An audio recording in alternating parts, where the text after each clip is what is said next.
future millionaire. It's Sunday, July 30th, 2023 at 12:58 p.m. Eastern Standard Time. And this is just some more stuff that's been coming out as far as the XRP or Ripple XRP versus SEC.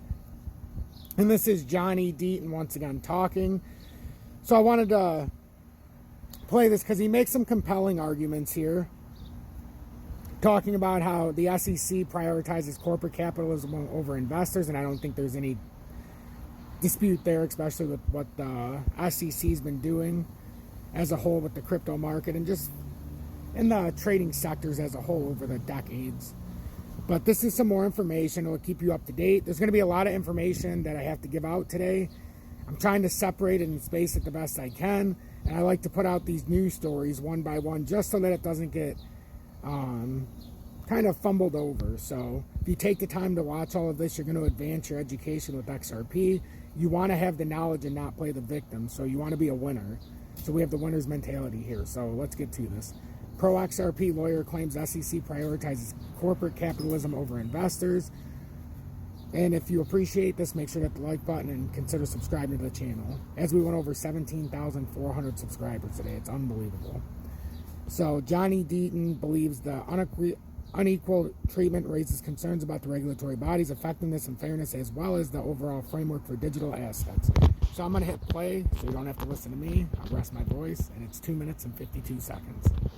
Pro XRP lawyer claims SEC prioritizes corporate capitalism over investors. Pro XRP lawyer, Johnny Deaton, has said that the actions taken by the Securities and Exchange Commission, SEC, against the crypto industry are driven by a broader motive to safeguard corporate capitalism rather than prioritizing the protection of investors. Deaton highlighted what he views as an assault on cryptocurrencies, particularly in relation to the SEC's actions targeting Coinbase and Ripple.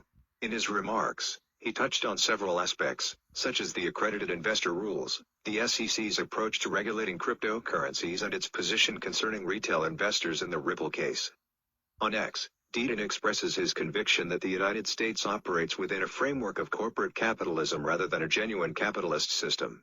To bolster his argument, he highlights various facets of the present financial landscape. For years I've said we don't exist in a true capitalist system. We have corporate capitalism in the US. Look at the accredited investor rules and how they discriminate against the working class. Look at the attack on crypto and the attack on Coinbase, which allows non-accredited. https://d.co/javas3xw30f. Johnny Deaton, at Johnny Deaton 1, July 29, 2023.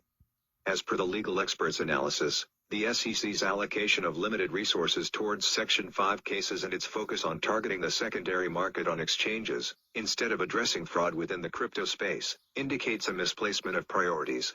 He contends that this approach could potentially hinder innovation and impede the growth of the developing cryptocurrency industry.